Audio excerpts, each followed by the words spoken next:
Hi, I'm Amanda Dubberly, Assistant Curator and Academic Liaison at UConn's William Benton Museum of Art, and I'm thrilled to introduce Samantha Olschan, whose work is featured in this year's faculty exhibition.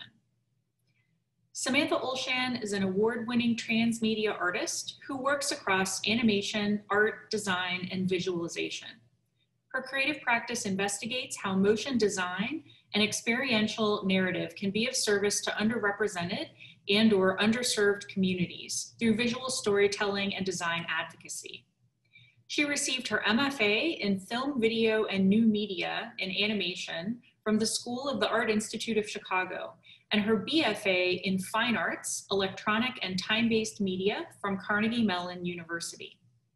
Recent exhibitions and screenings include the Black Mariah Film and Video Festival, POV Series, The Shortlist, both on PBS, Hollywood North Film Awards, WomenWhoDraw.com, FracFest, Vision Fest, Tribeca Cinemas, Bumbershoot, New Haven International Film Festival, Boston Children's Hospital, Seattle International Film Festival, Boston Cinema Census, Boston Underground Film Festival, Conversations at the Edge at the Gene Siskel Film Center, Marblehead Film Festival, and the Skopelos Foundation for the Arts in Greece. Teaching appointments in animation, media, and design include the University of Connecticut, Pratt Institute, Wesleyan University, Quinnipiac University, Columbia College, New York Film Academy, and the School of the Art Institute of Chicago. Following Samantha's talk will be a Q&A with Hannah Lim, an MFA student in digital media and design. Thanks so much to Samantha and Hannah. Hello, my name is Samantha Olschan, and I'll be talking to you today about my creative practice, my work, and specifically a piece titled These Truths, 1/21/2020. My creative practice investigates how motion design and experiential narrative can be of service to underrepresented and underserved communities, especially through visual storytelling and design advocacy. My work in motion design is primarily time-based. I often produce logos and interstitial graphics for small businesses, minority-run businesses, and women-run businesses in my design practice. I also like to collaborate with community organizations where I can on a nonprofit pro bono basis to provide visual content to engage members of the community. Another thing that I do with my practice is visualization and animation or motion design for documentary. There have been several documentaries that I've produced content for, from brand identity to animation, and several of those have gone on to not only inform communities on major social issues such as technology and education, but also public health. My independent animations primarily focus on experimental practices and the future of storytelling. I'm very interested in ways that we can use emerging tools to share emerging stories. I'd like to talk about the piece, These Truths, 1/21/2020. It's a digital print, printed directly on glass, approximately 29 inches by 22 inches. It shows a faceless young girl staring up at a large building, which is the US Supreme Court. She's looking up at the West Pediment, and on it, carved in stone, it reads, "Equal justice under law." The image was taken in January of 2020. It was the weekend of Martin Luther King Jr. Day, the weekend of the Women's March on Washington, and the continuing Trump impeachment trials. It catalogs a point of tension, a foreshadowing of the seesaw of hope and fear that was to come in the year 2020. And it's printed directly on glass to allow the viewer to subtly see their reflection in it. The image was taken very quickly in a split second while walking. Typically in front of this building, there's large tourists, there's student tour groups, there are people taking photographs, there are families. It's a destination within Washington, D.C. for people to go look at. At this very moment, very few people were in front of the building. It was a cold day. It was a bitterly cold day, about 15 degrees, with a little bit of sun, a lot of wind. The young girl in the photograph subtly walked right in front of the building, unobscured view except for a few policemen. As I had been reviewing the image, I had decided I wanted to remove the police from the photograph. And the immediacy of the angle was important to me. I know the building is clipped off in sections, and that is to enhance the feeling of scale and also distortion. It's slightly skewed, it's not straightforward. While the horizon line is straight and while the floor plane is straight, I did want the message on the pediment to be at an angle. And it is at an angle that's receding. It's slowly in perspective going to the kind of middle upper right. And this skew was important to me. The decision to remove the police from the steps was done in March 2020, early March, before coronavirus hit, before the many Black Lives Matter movements, defund the police protests had begun. It was somewhat of an intuitive decision because I did want nothing to come between the subject, the small girl, and the building or the large government. I wanted a sense of David and Goliath without the interruption of a third party. I think in some ways it did echo what was about to come. So one of the things that I thought was wildly interesting about this moment and the subject was that she was quite small in front of this large building and we couldn't see her hands. She's got her feet firmly planted, right? There's a sense of strength in that, but she's powerless in the fact that her hands are hidden in her coat and we can't see her face. So there is a level of projection that we do when we see the back of a figure in a painting or a photograph or even a film where we try to fill in the puzzle. We try to figure out who is that?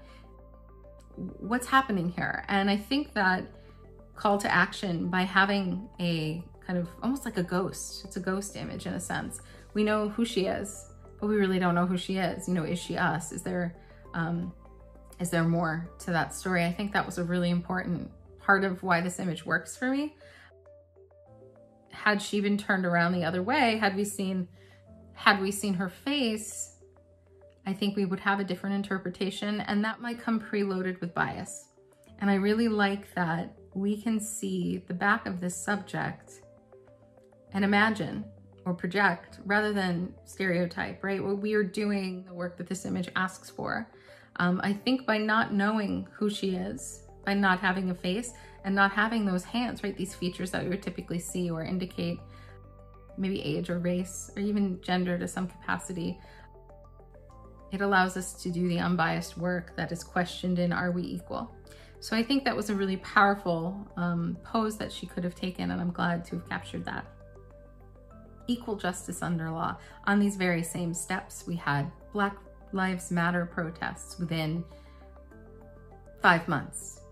Within 7 months, we saw the Title VII ruling from the 1964 Civil Rights Act to protect LGBT workers from workplace discrimination. So this idea of equal justice under law, it's not just one thin line of we're being supported, we're not being supported. It's a seesaw. It's a microcosm for what's happening with the US government, what's happening with people, what's happening with young people. And it's my hope that we can take a minute to pause and shut that motion off, right? Shut off the movement, turn down the phone, that we can take a moment to reflect on where we're moving next and where we want to go. And that is why this image is so important in this year and informs a lot of my future motion-based projects. So I think it goes without saying that it was a gatekeeper for me in my work. That I had this both on still and moving. And I have a video of her moving, but I've chosen to keep the image still because I need that sense of pause. It needed to be still, it needed to be confronted, and to allow this to move, as a motion designer, to allow this to move allowed me to pass that moment too quickly. By making the image still, by making it boundless and out of a frame, right? It's just printed directly on the glass material. It's creating a moment of pause in your space, in your personal space. If you're in the gallery space, then you have an uninterrupted pause in a way that's very different than a framed painting. It's very different than a moving, what I'll call a moving painting, like a motion piece, motion graphic, or even if I had kicked around this idea too, to mount a television in vertical and have it loop. She was slowly walking forward and then inching back, and then slowly walking forward and inching back. But that didn't hold the weight. It didn't mean the same thing as if I had had this hit pause moment, if it was totally still. So as a motion designer, to go and consciously say no to the motion was a really important part of my practice. Knowing when to contain and when to release movement for storytelling is incredibly important. And it interprets and it allows the moment to be interpreted quite differently. So it's something I think it's certainly something that I'll play with in the future, but I definitely think that having a pause, hitting pause on this moment was the way to go. So because this image is made of glass and we can see our location and reflection in it subtly, and because there is no outer edge of a frame, I think that it relays a sense of openness, and that openness can be interpreted several ways as well. I like that it's open for interpretation, but maybe it's also open for change. It's also open for space. So there is, I think, an interactive component to this, albeit analog interaction, and being able to project yourself into the image, both by reflection and by never seeing the subject's face. She's just as faceless as the sculptures on the pediment. Perhaps she's just as powerful. She just stopped and she looked up. I don't know what she's looking at. She could be looking at the faces, she could be looking at the words, she could be looking at a bird. But the interpretation of the image that I held was that she was looking at these words, and the weight of those words were very heavy. People have asked me about the title, which is actually all lowercase, because I want to emphasize the relationship of the child and the power of being small, the potential power, I think, of being small. The title, These Truths, comes from the following phrase from the Declaration of Independence. And that phrase is, "We hold these truths to be self-evident, that all men are created equal, that they are endowed by their Creator with certain unalienable rights, that among these are life, liberty, and the pursuit of happiness, that to secure these rights, governments are instituted among men, deriving their just power," and it goes on. I'm challenged by that now. I'm challenged by that on many levels, and I think as people review both that document and perhaps this image in this moment, it means a lot more. And it's a call for pause. You know, another interpretation was that younger generations of people are looking at important structures, moments, movements, and especially that phrase, equal justice under law, but they're experiencing the complete opposite of that. I think that is definitely a major factor for cataloging and sharing this moment. And my hope is that by seeing this and re-questioning the viewer, especially a younger viewer, that they will ask themselves that question and do something about it. One of the things I love about this image is that it's challenging. It's challenging on many levels. It has many challenging interpretations. It can create and incite really challenging and important conversations. And in that moment that that image was taken, it changed the way I practiced and the narratives I was sharing. My work takes on a variety of forms, but my projects now use the platform of design and motion to elevate the conversation around equitable and inclusionary practices, as well as the stories of individuals who are fighting for inclusion and equality.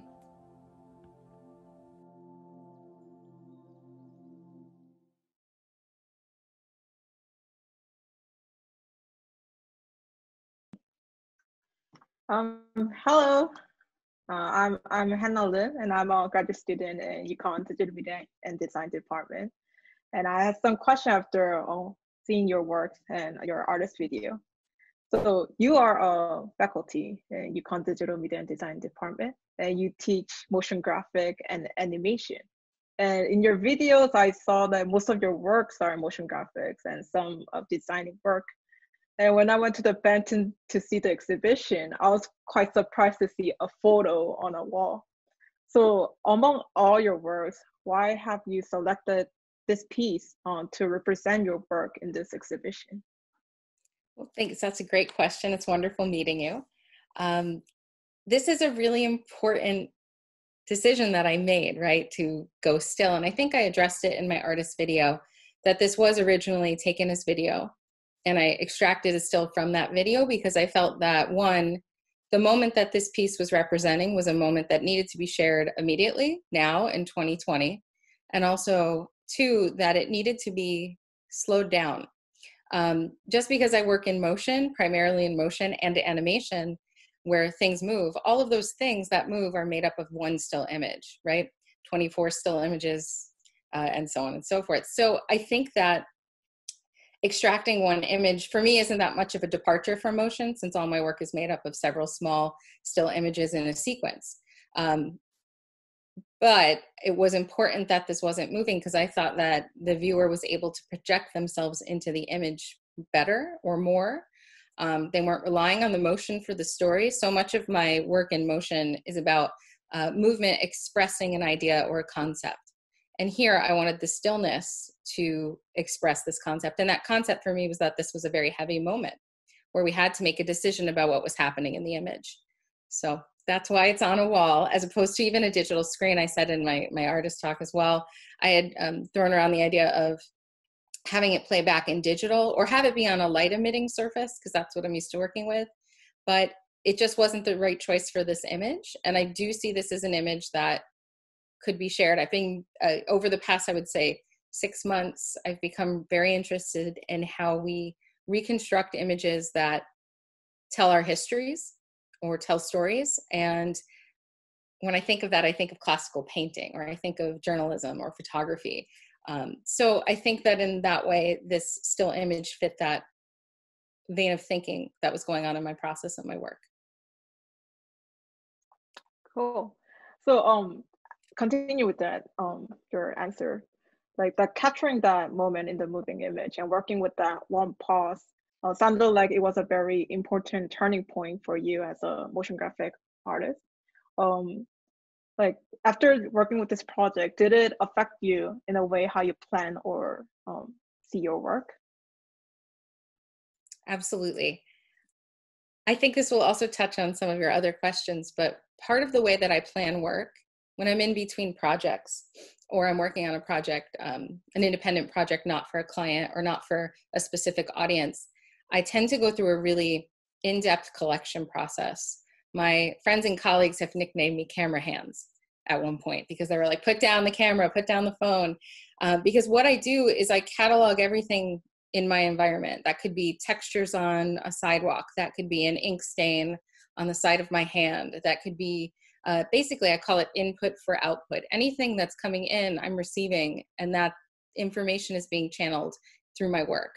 So this was just part of my natural selection process for work, where I was in a location that I was interested in investigating more about, and this moment just happened to occur during that time. So in some ways, that was perfectly aligned, but it's changed my process because of the narrative that I feel like this image gave me.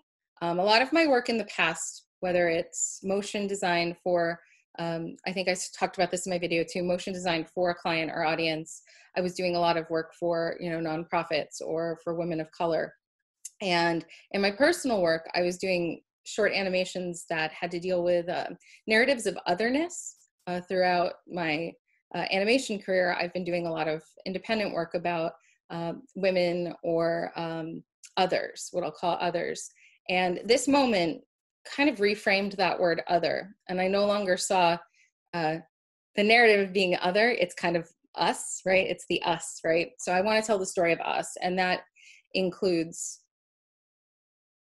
this girl, that includes the thinking that went into what happened around this image. So, we talk a little bit about, in my artist talk, we talk a little bit about this girl looking up at these words, and the meaning that took place for me in those moments that I took this picture, whether or not she's supported as an equal in contemporary culture.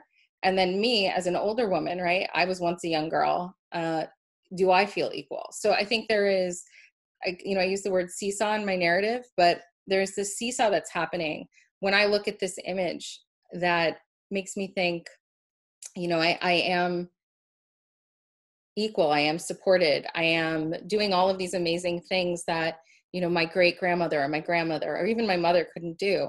However, there's still so much work to be done. And then I see that in the steps. So that really, right, she has all these steps to climb. She has these big words, these big, off center, off kilter, structures to deal with. But that moment was a turning point for me because I was no longer connecting to the otherness. I was saying, this is my story and this could potentially be our story. And it doesn't exclusively tell the story of women. I think it tells the story of minorities. It tells the stories within the LGBTQ communities. So it was a turning point, and I've decided to highlight that in my work and in the narratives in my work, whether it's for an audience or a client, or whether that's for independent animation. So it's very interesting to know that you didn't plan to take this picture of a girl and a big, building. So you were just walking in front of the Supreme Court, and like after you take the picture, I believe you saw the picture and thought, oh, this could be a great art piece. But then when you were in that place, what captured you to take that photo or video? Right. Right. So it is a little bit of my collection process. That's what I call it, a collection process at the start of any new project or new time in my life where I'm marking new work that I'll be making. And I was just snapping away. I was collecting the moments that I was in so that I could see if I could apply those to later work. And for this one picture, there were probably, 25 pictures that didn't mean as much to me. Pictures of other things in the environment that were probably equally as important, but in my eyes didn't tell the narrative that I had been connecting to at the time, or the questions that I was asking. And one of the reasons I do this collection process, especially through photographs, I do it through writing, I do it through sketches, I do it through video. And part of the reason I do that collection process is because I think that through collecting images and cataloging images, and in my case, I do this digitally, it helps us investigate a little bit of the truths that we're not seeing as we go through life. I also like to say it's like when I was a kid, I used to turn over rocks to see what was underneath them. I had a curiosity. My curiosity is not rock-based anymore. Now I take pictures, I look at them later, and I uncover, right? I see what's underneath that picture. Not every picture will tell the story that I connect with. Some people will have a photograph or a cataloged image that does connect to a different story, but this one really spoke to me. So I saw the value in this image as an art object. I'm not sure that's the right phrase for it, art object, but I think art in a similar way investigates human truths. And design does the same thing, right? We're maybe in a different way, but we're investigating what the truth of that moment is and what we can gather as people, right? Or individuals, or a united group of, or a united community. And I think that this image did that for me. So I saw the value in that. And I think this year especially has just been such a loaded year. And even though I saw this as a picture at one point, I kept going back to it and going, wow, in January 2020, I would not have guessed that even now, right? September 2020, I'm seeing images of the Supreme Court and the weight of what's happening literally today at the Supreme Court, or literally next week, right? The weight of the decisions we make as a group of people, as Americans, will alter the future. So I think it's worth revisiting, right? This image holds that weight. So you just said, talk about how this piece connects with you, and this piece, the title is These Truths, January 21st, 2020. And this truth was remarks the statement that, that we are all equal and deserve the same rights. And I want to know a little more about how this statement connects with you. I sigh heavily because it's a heavy statement. It connects with me deeply, and it's something I think that will always connect with me, and hopefully connects with other people as well. For me, I'm kind of touched on it at the beginning, but for me, I feel lucky that we live in a place where that equality is something we fight for and we communicate about, number one. My relationship to seeing this young girl look at this building, right? Growing up at the time I did, I feel very grateful for that, right? I do feel equal. There are a lot of times that I feel supported by my country and my community, and this is where the but comes in and why this is that art object for me, but I think there's so much work to do, and there are moments where our equality is put to the test. I think we're living through that moment this year, and I'm angry about that, right? There's no reason why people should be afraid to go to sleep in their own houses, right? Because the police might come in, or, that our voting or mail-in voting might not be counted, and we have to put ourselves at risks to go to the poll. There are these small movements that build up to a big mountain, and they all go back to, I believe, these statements that we're all equal and we should be given those equal rights. And I have to question, are we? And, there's a lot going on. I think we can't cover it in a short Q&A session, but I feel like while I might feel equal at times, I certainly don't at others. And I definitely feel like the members of my larger American community, regardless of race or gender or orientation, are not being supported, and we should not have to fight for that equality. We should have that. But there are positives. To kind of leave it on a positive note, there are things that happened on these steps this year that have supported those communities, and my hope is that we'll have more of those moments and we can maintain those words. Those words are super important, and art allows us to go back in and reevaluate what they mean, right? They're not just words on a page.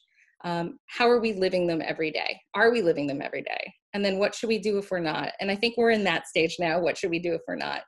And, in my artist talk, I said, I hope that especially young people who see this, young children, especially, I've showed it to some young children. They're like, wow, what's that? And this whole narrative around what this building means and what those words mean and how that connects to both history and contemporary culture, right? They can do something about that. I hope they do something about that. And, this year more than ever, in the next couple of months, we need to do something about that. Okay, so you said that this piece gives challenging interpretation to each of the audience. And I would like to know what your interpretation is about this piece. My interpretation, and I said in my artist talk, my interpretation is one of hope and fear. I feel very proud when I see this image because I see myself in that young girl. I see that young girl in a country that should or can or will support our rights. And I say proud because I kind of in this moment locked back to a lot of my ancestors. I had a grandfather who was an immigrant who came and made a life here and was supported and built this beautiful, loving family. And I had a great grandmother who was, I think maybe the first or second woman in Bridgeport to drive a car in like the 20s or 30s. She was a business owner. Life could not have been easy, right? Did she feel supported in the way that I'm supported? And I felt the weight of those connections in that moment. And I think it's also a hopeful moment because I see someone young who I'm reading is female, who is like powerful, right? She's got this tall, long shadow. She's looking up, like things are good. It's freezing, right? It's winter, that's cold. There's hope in that spring will come, right? She's powerful. Like she can do this. And I think with, even more with the passing of Ruth Bader Ginsburg just this week, I kept reconnecting to this idea of all these women that came before me that had it, I don't want to say like so much harder. It's not about, oh, they had it hard, they had it easy, but fought so much harder and had to deal with things that I didn't even know about. And they have made the progress that I want to continue with through my work and through these conversations. And my interpretation of this moment was that it's like, is she looking at this place going like, yeah, I can do this. And yeah, I believe this. And I'm going to be part of this conversation, right? I think back to my great grandmother who probably couldn't even vote, or my grandmother who would ask my grandfather who to vote for. And here I am, I get to go vote in person, and I get to make decisions that are right for me. And those are really positive, strong feelings that I feel when I see this image, right? I see the past, I see the present, and I see what I want to be the future and that I hope will be the future. But on the flip side, I also see a little bit of what I call David and Goliath. And I do feel small in the wake of progress. And just because I feel small doesn't mean I won't climb those stairs. I'm going to climb those stairs. That's what I feel like she's saying. I'm going to go in there. And you actually can't go in that end. That's like an exit, I believe. So that's kind of an odd parallel there when I'm like, I'm going to go up those steps anyway. But because I'm sure people will stop you. I've never tried, but I might as well, right? So there's that sense of hope, but also fear in the scale. And that's really what this means to me. I've spoken to other people who've seen the image, and some of them are super hopeful. I've shown it to a lot of female attorneys and judges, and they strongly believe in the hope of the image. And that makes me so excited. That makes me feel like my work is being done. I've shown it to some other people outside of that community who feel like they'll never overcome, this big building, which is sort of that idea of I can't make that change. I can't do the progress. So I think my interpretation lies somewhere in between those two, but it's really one of hope. And I think especially hope as it relates to my family's history and also my family's future. Thank you. So I went there with my friends, and we kind of had a different interpretation. And my friend said, she looked very confused.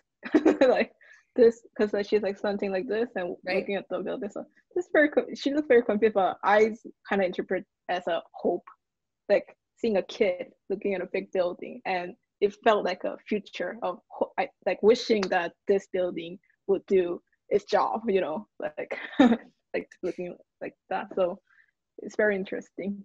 Yeah, and I totally agree with both of those interpretations. I think that's, for me, that's why I shared a still image. I think it's successful in multiple pathways of storytelling in that way. People see a little bit of what they connect with, right? And that confusion is totally there. Yeah. Yeah. Yeah, it was a very interesting piece for me to watch, because like I, added videos too, and then it was very interesting to see that this was actually a video, and you pause to see that moment. And I never seen a still image like for a long time before, and I was trying to see the image and trying to think about what this is telling. But after knowing some of your background story about this photo, it really felt like a very strong piece to me, and it gives me a chance to just see the image again and think about the present time right now, and about the law and the rights of the people. So thank you very much for this piece, and it was very great for me to have an interview with you and know more about the information. Well, thank you so much.